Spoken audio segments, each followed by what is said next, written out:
全球突变，诡异降临奥特世界，幽莲背叛人类，将大骨熬成了汤。传说级融合材料高斯被戴拿与杰斯提斯一分为二，银河取下全身的等离子水晶，照耀光之国。泰罗高坐山巅，与阎罗王兽一起封印了土地公。如今你变身为雷欧，随手扔掉披风便冲了上去。博加如当即变得巨大化，不就是奥特战士吗？有什么轰？一套闪电连打，博加如完全无法招架，直接被打落在地。旋即发射紫色光弹，轰轰轰轰轰，无数火花在你身上爆开，待烟雾散去，完全是毫发无伤。只因身上的明光铠将光弹全部抵消。博加如见状挥舞出隐藏武器尾巴，那是他身上最大的攻击器官，每每偷袭必能将猎物绞杀。然而你依旧不动如山，明光铠浮现出十字纹路，竟在触碰的一刹那烧得对方皮开肉绽。博加如发出痛苦的嘶吼：该死的奥特战士，我吞了你！说罢背后翅膀猛然张开，欲想将你吞噬。见此情形，你猛然跃起，脚上燃起一团巨大的火焰，从高空俯冲而下。Leo Kick， 轰！博加如被你一脚踢爆，转身一看，伊诺早已不见踪影，想必是跑进了通道之内。突然，一团巨大的血球团浮现，是阿百魔星。伊诺竟悬浮在他面前。人类，你居然没死，还杀了博加如，但那又如何？阿百魔星可以让他复活100次。话音落下，周围触手刺入大地，博加如爆裂的身体竟再次重组完成，但全身一片血红，显然已经成了阿百魔星的傀儡。伊诺大笑：看到了吗，人类，这就是我们的力量。你淡然一笑：既然如此，那我就连同魔星一起打爆。看好了，女人！眼壁周身再次浮现狮子巨影，能量在你右手汇聚，提肩甩臂挥拳，火红光柱从中飞射而出。明光狮子降魔拳！一招之下，博加如、阿百魔星连同伊诺化作了飞灰，而你的胸口也开始亮起红灯，消耗有点大。还没完，那个通道还打开着，你走过去朝里面一看，尽头处有各种巨大的怪兽和宇宙人，似乎要马上冲出来，里面还有传奇海帕杰顿这种存在。你苦笑摇头，看来怎样都难逃一死。既然死，那我选择站着死。正当你准备殊死一搏时，通道中传来一声怒吼：退下！一只巨眼突然出现，帕拉吉之盾，诺亚，期待你来找我。永恒的黑暗远比我想象的无趣。说完，通道渐渐闭合，天地间的异象也逐渐消失，你也随之解除变身。希卡利已经彻底被吞噬，哪怕降魔拳自带净化能力，也没办法留下他。现在收集奥特勋章才是重中之重，反正奥特一族能死而复生。阿百星废墟，你与星城稍作休息。自从魔星被净化后，星城的伤自动痊愈了。好兄弟，你变身的巨人太帅了，有名字吗？不如叫巨山超力霸如何？你嘴角抽搐，别闹！你还记得金字塔那里也有一位沉睡的奥特战士吗？记得。星城点点头，我们现在往那边出发吧，也顺便找找我那可怜的同事大古。你将诺基亚扔给他，带好，艾克斯会给你保命装备。很快，你俩在一片森林里走散了。准确来说，在遇见一只白色狐狸后，星城就不再是星城，而是被某只怪物调包了。当你发现时，已经是3小时后的事情了。该死，星城到底去哪了？另一边，星城在一个地底醒来，好在诺基亚还在。那个艾克斯，你知道发生了什么吗？你被某种怪物袭击了。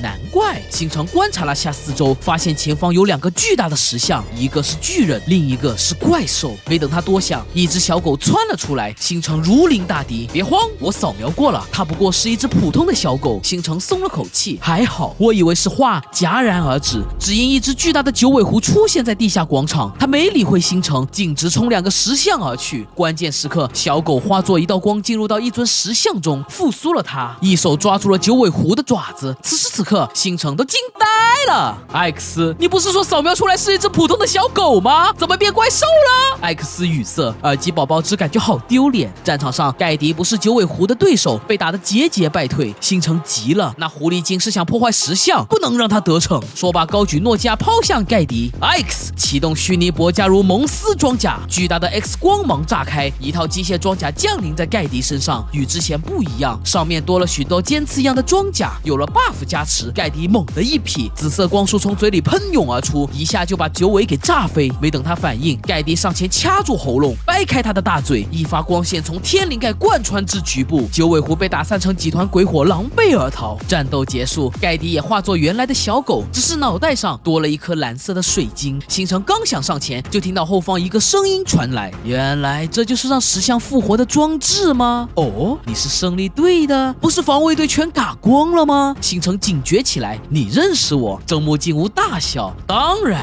大名鼎鼎的胜利队王牌飞行员星辰，谁不认识？但现在我只需要变成那巨人，世界就能被我拯救。听懂掌声，星辰无语，你想什么呢？人类怎么可能变成奥特曼？确实不行，但只要有你手上那只狗就行，还有那台诺基亚，统统献给我吧。话音落下，他背后的石壁猛然破裂，巨大机械鲨鱼怪兽破土而出。这头盖欧扎克是我制造的，我拥有全世界最聪明的脑子，注定要成为巨人，领导全人类的进化。疯子，星辰心中暗骂，可现在小狗无法变身，难道真的要突然你从星辰后方赶来？正木静吾，给我住手！哦，你手上的是光的转换装置吧？我俩都属于高等人类，何必与低等人类混在一起呢？你摇摇头，心术不正，是无法驾驭光的力量。正木静吾不屑，现在我没空跟你争，有新的金字塔，等我找到光粒子转换器，你就知道我到底能不能驾驭光了。说罢，被盖欧扎克吸入体内，飞快地钻地离去。金字塔？你脑子都快炸了，剧情全乱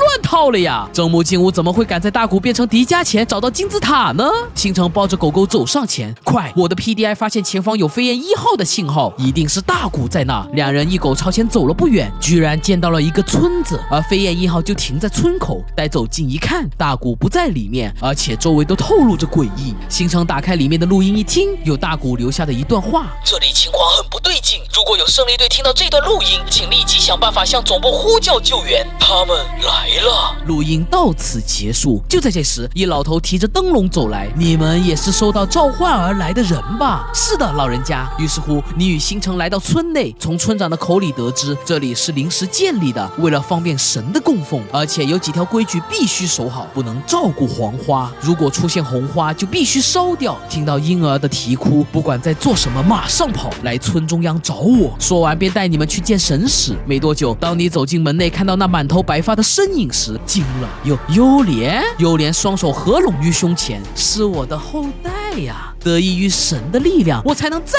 次出现，所以我成为了神使。星辰不知所措，神是谁？你不是说过想拯救地球必须依靠金字塔内巨人的力量吗？幽莲点点头，没错，明天我会在神的见证下唤醒金字塔内的巨人。你发出疑问，那个幽莲，你有见过大古吗？幽莲显得很震惊，没有，带他们下去休息吧。房间内，星辰发现一束红花，开得十分艳丽，与村子里的花不成多让。你思考一番，没必要按照规矩办事，遂把红花插在外面的一片黄花中央。突然，星辰颤颤巍巍地指着前方，陈兄，你有没有看到一个白裙子？6、7岁的女孩捧着红花进了一间屋子里。你双眸一闪，真的吗？我们跟过去看看。那间房好像就是村里的地牢。星辰硬着头皮跟上，刚准备出门，外面发出婴儿的啼哭声。那个擦！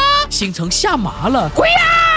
李蛋蛋看了星辰一眼，别慌，我知道是什么。说罢便打开了门，发现几根粗大的藤蔓正扭曲爬行着。婴儿的啼哭声就是从那发出的，是吸血藤怪兽巴瑟拉，跟九尾狐一样，都是泰罗 TV 里的怪兽。你见巴瑟拉没有朝自己这边过来，便带着星辰前去地牢方向，大古很有可能就在那。待来到目的地，发现这里并没有想象中的戒备森严，很轻松就走到深处，但映入眼帘的是一件残破的胜利队服，还有一口巨大的铁锅。你脸色骤变，不会吧？难道传言那个是真的？星辰仔细查看了下周围，找到了大古留下的字迹。幽莲是假的，唤醒巨人的方法原来是把我自己在此断开。星辰久久失神，你则反复念叨唤醒巨人的办法不是把大古变成光吗？难道翻译错了？忽然一阵杂乱脚步从通道逼近，领头的正是幽莲。唤醒巨人的办法是把大古熬成汤，我早就告诉过你们。你瞳孔骤缩，指着那口锅，熬成汤，莫非那口锅是？没错。幽莲的表情变得有点癫狂。大古是迪迦的化身，他的血与骨配合上我的巫术，制作出来的这锅高汤必将能唤醒黑暗迪迦。此时此刻，你终于明白幽莲的意图，亮出左手的帕拉吉火花。你不是幽莲，你是至高黑暗的部下。